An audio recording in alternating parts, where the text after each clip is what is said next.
brought the Silicon Valley of India to its knees, throwing normal life out of gear and putting the city's infrastructure to test. A tragedy unfolded yesterday when an under-construction building came down crashing like pack of cards. 4 laborers who were trapped in the debris have died, while 14 others have been rescued, 7 of whom have been hospitalized. At least 5 others are believed to still be trapped in the debris. Deputy Chief Minister D.K. Shivakumar visited the building collapse site last night. As per the police sources, there was no permission at all for the construction of the building. Cops are now on the lookout for the owner Muni Reddy, his son Mohan Reddy and the site engineer, as the entire construction itself is being said to be illegal. All 3 have been absconding since this incident took place, and efforts are on to trace them as their phones have also been switched off. Deputy Chief Minister D.K. Shivakumar visited the building collapse site last night, and listen into what he said. Yes, I was told that there are no permission, illegal activities was been going on. We will take strict action against the owner, the contractor and everyone. In entire Bangalore, I will make up see that we will come out with a decision where all such type of illegal construction are going on. We are going to stop immediately. I will conduct a big survey on this and we'll stop all this type, and I'll inform the concerned registrars also not to accept any transfer of property, such type of property which there are no plan sanction. So we'll have to deal with this with a strict laws, whatever we have in our hands. Meanwhile, the Bharatiya Janata Party has taken pot shots at the Karnataka government. Listen in to the reactions coming in. It is unfortunate that the only focus of the Karnataka government of Siddaramaiah, D.K. Shivakumar and Kharge is to loot the land of the poor, not to take care of the common man. Bangalore has never seen such apathetic misgovernance as it is seeing now. This has led to loss of common life, of innocent life. This is not mere an accident. This is akin to murder, and the state is accountable for it. Now, apart from the building collapse tragedy, worrying pictures have also emerged. We have Deepak joining us on the broadcast with more details. Deepak, the Deputy Chief Minister visited the collapse site last night. You've been reporting from there. The fear is there are several people who are still trapped under the debris. What are the rescue operation officials on ground saying?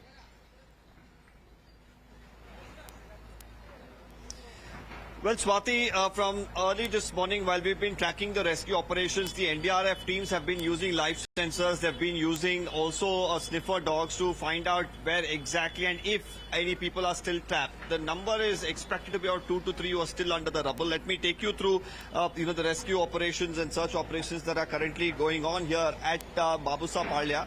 Now, 2 earth movers have been pressed into action from early this morning. You can see all around the debris that has been scattered of this massive 7-story building. Fortunately here, the collapse that took place happened in this direction, and the direction in which it has collapsed didn't have any sort of houses right behind, but adjacent to it you can see so many residential homes, and even where I'm standing, of course, there is even a preschool as well. So it is a huge risk if this collapse. It would have been a massive tragedy, in fact, if this would have collapsed towards either side of the road. But fortunately that hasn't happened. But nonetheless, there were about 20 people now, we understand, who were inside. 5 people already declared dead, 5 people injured. Totally 13 people have been rescued.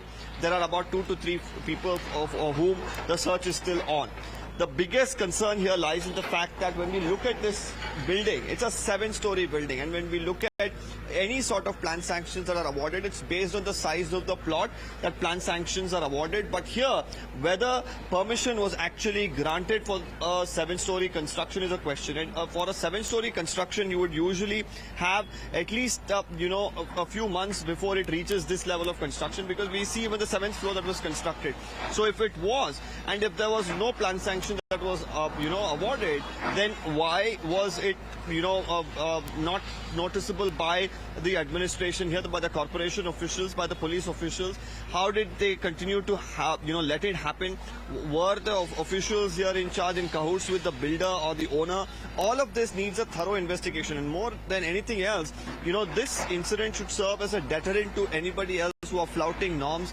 Now, while of course after incidents like this we see big statements coming from political leaders, what was the action after such incidents is a question. As of now, we are yet to hear about the FIR. We were told, based on the statement of the people who are rescued, an FIR would be registered in the matter and an investigation would be started.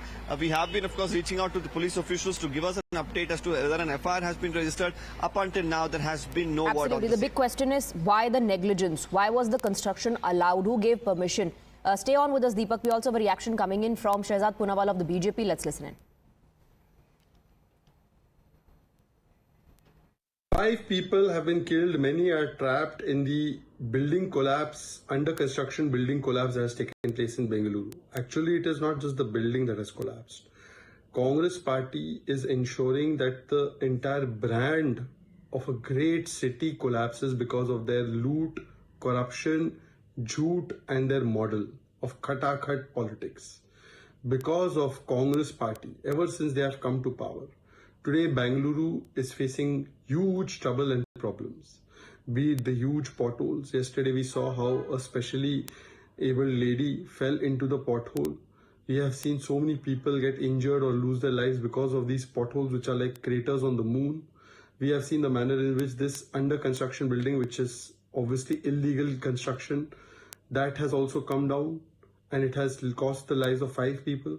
We have seen the civic apathy and civic mess because Congress has looted all the resources of the state. So now no money is left. They have done Muda scam, Valmiki scam, and now all the money has been taken out and is being spent on crackpot policies, and there's no money for development infrastructure. And therefore, FDI is falling in Bengaluru. Law and order situation is going out of hand. Infrastructure is crumbling. Congress is a curse for Bengaluru. Congress is a curse for Karnataka.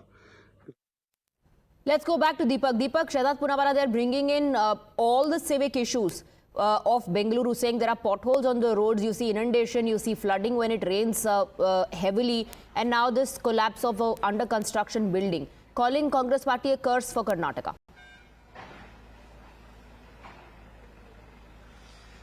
Well, whichever party, of course, needs to take stringent measures to ensure such flouting of rules does not happen. The question here is, what are the measures that is going to be taken even after this incident? Whether it was taken before or not, now, of course, there's no point in delving over that.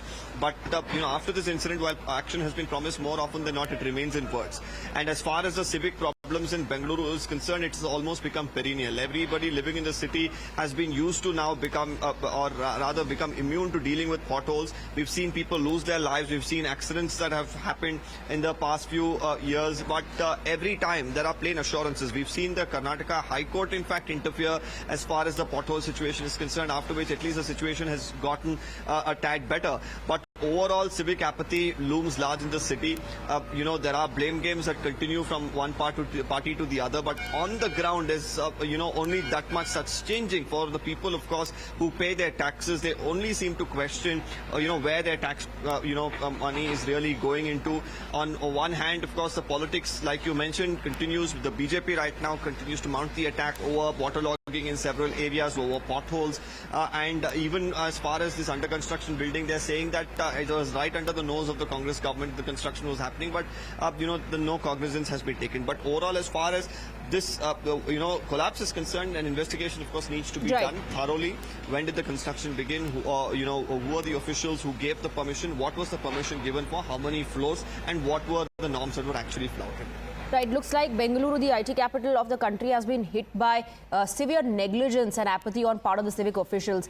Deepak, thank you for getting us the details. Now, apart from the visual